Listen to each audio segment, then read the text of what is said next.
Look at the baby. Look at the baby. Oh, look at the baby.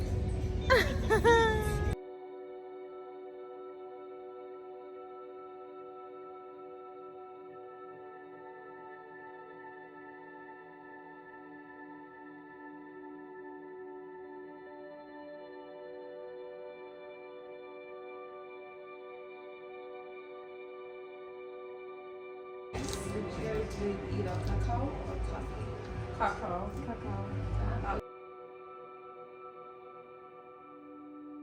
Okay, what's our bill? He took care of it. Oh, he did. Okay. Thanks, Makata. Thank you. Interesting taste.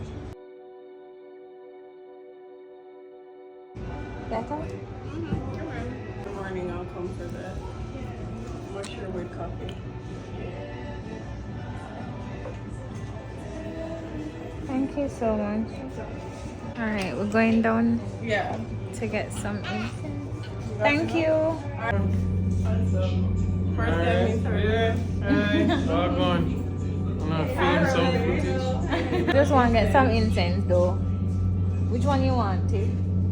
I find that these don't burn properly. You want to try that one, Tiff? You can try it. What's that? Now this when you burn it, they smell this. I don't know. I guess I fragrance a while ago. To stronger scents. Yes. Some of them, yeah, depends. This one. If it's like unbearable, like this is No, man. unbearable. Like we can't hold that. I'm one leader. This. I tried this one too. Sweet grass and cedar. This is Oh, good. that's so like that. Yeah. Sweet grass and Yeah, let's try that one. This one. Cool people, them love the strong smell them. Them love everything strong. Strong colors.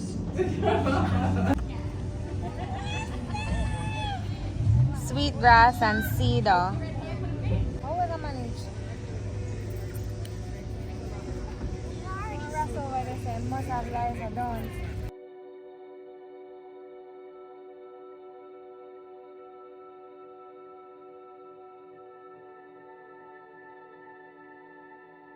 So how are you, sir?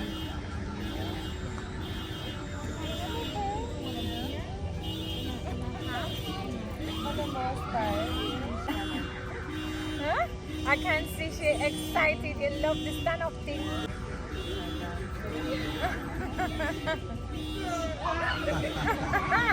What's not looking better?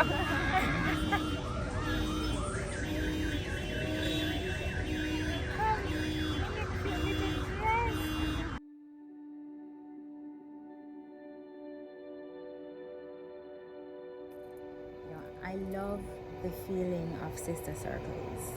I love being in the middle of women who are uplifting, women who are, I'm looking at a wasp right now, I don't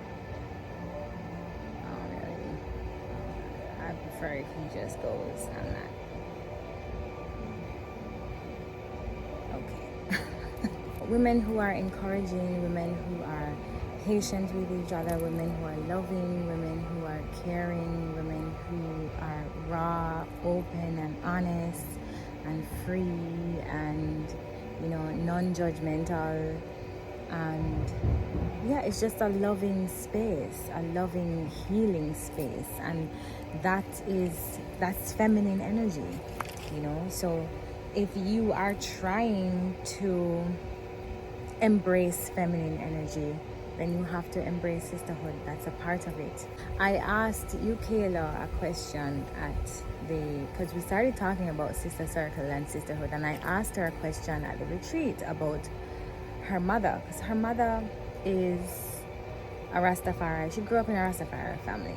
Children who grew up in Rastafari just experience the world very different from us. Her mother has a lot of friends who are like sisters to her, and I know that because of the way that Kayla speaks about her mother's friends.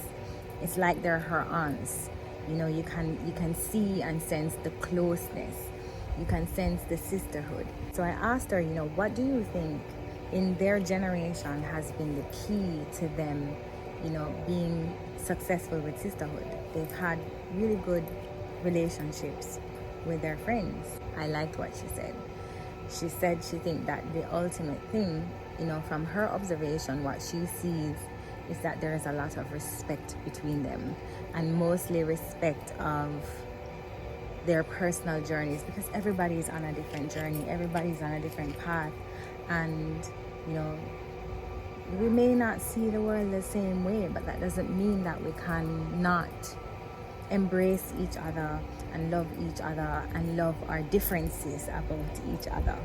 And I think that's so important, and it really brought me back to my relationship with Tiffany.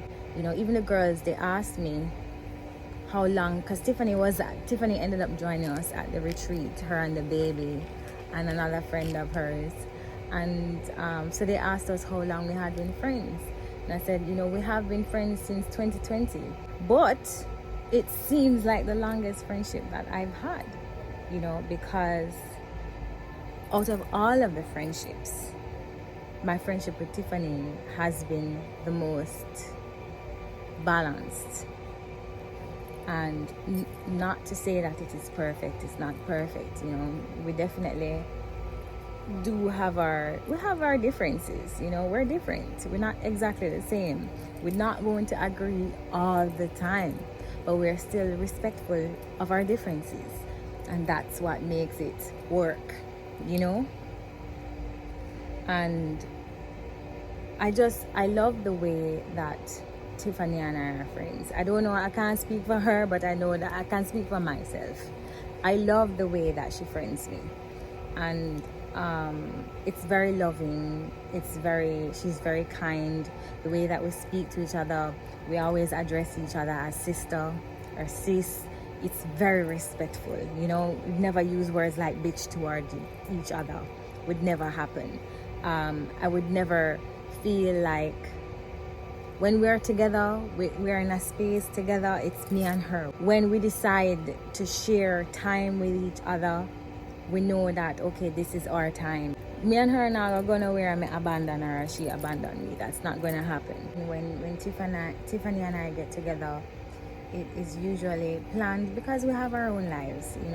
She has a baby now, and she lives with her partner. They have a family, so I have my own thing going on too. So we are not always available to each other. So we have to make time. So when we do make time for each other, we make the most of it. So it's always a good time when we get together, even if it's for a short period. It's just a beautiful friendship that we have, and I see us becoming like Yukela's mother and her friends. We're gonna get old and gray and be sisters still, and I love that. That's always been the type of friendship that I want, and there's no animosity, I respect her space and she respects mine. I respect her choices and she respects mine. And even if I disagree, I still support her. She still supports me. And that's it. And then I love also that she kind of gets me. She knows sometimes, oh, I just stiff that. She understands and not take offense to certain things or don't take certain things personal. Sometimes it's just people, again, on them personal journey. And that's it. That I think is key. Respect.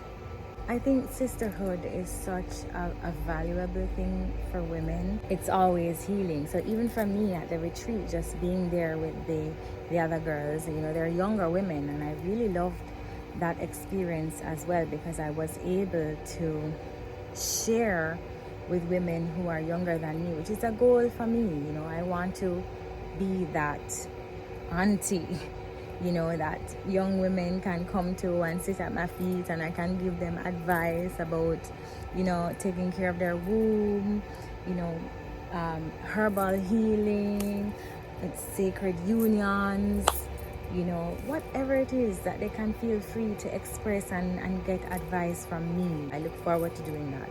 So that experience, because those girls at the retreat were in their 20s, early 20s to mid 20s, you know, which is really interesting because I don't remember being on any kind of healing journey in my 20s. I was just having a lot of fun, and not that you can't be on a spiritual journey in your youth and have fun, because there are lots of things to do and have fun as a spiritual person. So, you know, you don't have to feel like you're missing anything by not going to parties, you know, or not doing what other young people think is fun, you know. You can be spiritual and have a lot of fun same way. But it's really interesting to see them so young on this journey of growth and ascension, you know, and elevation, so young. And I think when women are that young and focused on growing and being the best version of themselves, the best feminine version of themselves, I think the future is bright, you know. The future is bright, and the future of the children who will come from those women is bright as well. I really applaud them, and I'm very impressed to see young women at that age. When they get to them 30s, it's smoother sailing. It won't always be smooth sailing, but smoother sailing. You know, you'll have more things figured out by that age. I had to do this in portrait because much of the videos from the retreat was in portrait mode. So, and you know, usually when I'm in that type of mode, it's very hard for me to think about taking videos and taking pictures or how I want, even though I had camera and everything there, but it's just my mind was not on capturing. So anyway, thank you for watching. Listen, don't make me tell you enough to subscribe. I know enough of you watching and not subscribing. Just subscribe and like. It's free. I'm not charging, you know. There's no charge at all. Remember that we want to get to 20,000 by June. Increase the subscribers and increase the likes so these videos can get out to whoever it needs to get. Take care of yourself, and we'll link up in the next video. Alright, later. So after my drive down to the retreat, I was feeling extremely drained. So Kayla's mom gave me a really nice cup of pimento and lemongrass tea, and I felt really nurtured in the moment, and I think I'm going to copy this blend. I love it. It's a really beautiful space. I think it's called Aardvark. It's in St. Anne, very close to Fern Gully. Beautiful space, lots of greenery, and you get a really cool view of Oterios town from right on this balcony. This is me just trying to relax and unwind from the drive. I don't know, I decided not to go on the highway, which was not a very good idea. The roads weren't bad, it's just that it's a lot of winding, and yeah, if you're not gonna be very relaxed after a drive like that, it don't make sense. So I got some lunch. It was a couscous salad with pear and some vegetables and a sip. It was nice. I love these little bags. Oh my gosh, I love them. So we did a little bit of Reiki. The earlier session in the day was some Reiki by the pool and a little bit of journaling. I loved it. Now my session starts.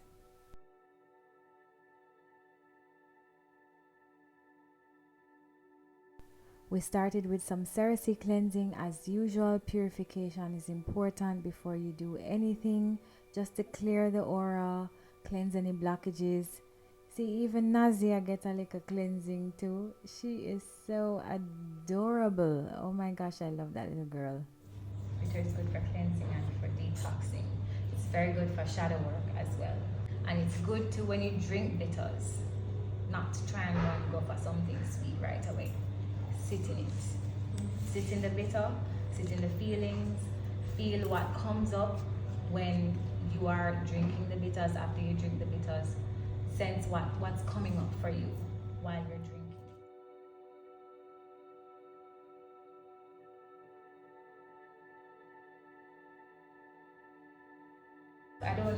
anybody here can say they have a perfect womb. You don't have any issues at all. No menstrual problems, no heavy bleeding, no pain, no cramps, no PCOS, no fibroids. Most black women have issues in their wombs, blocked tubes, you name it, we have a problem. So we really have to get back to using the herbs to assist us in getting our wombs and our bodies back in balance. And bitters are necessary for that. So it's good for cleansing spiritually, but it also cleanses our bodies. We've gone through the processes of it's okay, let it out. That's the bitters. A lot of times our issues is hormonal. We either have too much hormones, too much estrogen, or our cortisol is too high, so we're too stressed. A lot of times as women, we're stressed because we're not really operating as women should, you know, in this society. So we're doing a lot of things that just make us stressed all the time. And stress is what leads to a lot of the illnesses that we have in our wombs and otherwise. As a lot of times we can't see ourselves. A lot of times we don't know that our moods are just totally out of whack, you know. It will heighten during our cycle, and it will change throughout our cycle too. For me, for example, just before my cycle starts, I am very moody, everything irritates me, and so I have to have an awareness of that, because that's gonna affect my relationships. It's gonna affect the way I do business. It's gonna affect everything. So it's either I'm gonna hide myself away, or I'm gonna try and regulate, you know. So these are the things that are just a part of being a woman. It's a part of womanhood, you know. We feel a lot, and so especially because we're not in a space where we can freely be women as we should, freely express ourselves as we should. You know, we don't have a lot of the things that ancient women used to have, you know, sisterhood like this. We don't have it regularly enough where we can talk to each other and really release and let out, you know, where we can dance and be free and, you know, release energy and, you know, feel each other's energy, as feed off each other's energy too. We don't have a lot of that, so we're gonna get irritable. We need sisterhood. We need feminine energy. We're constantly around male energy. That's going to irritate us. I think mindfulness, what you just mentioned, is just so important. Just to add to what you were saying, because a lot of the time when we're on our cycle and we get moody, it's like, it just clicks to you that you're on your period, like, oh yeah, okay, makes sense now.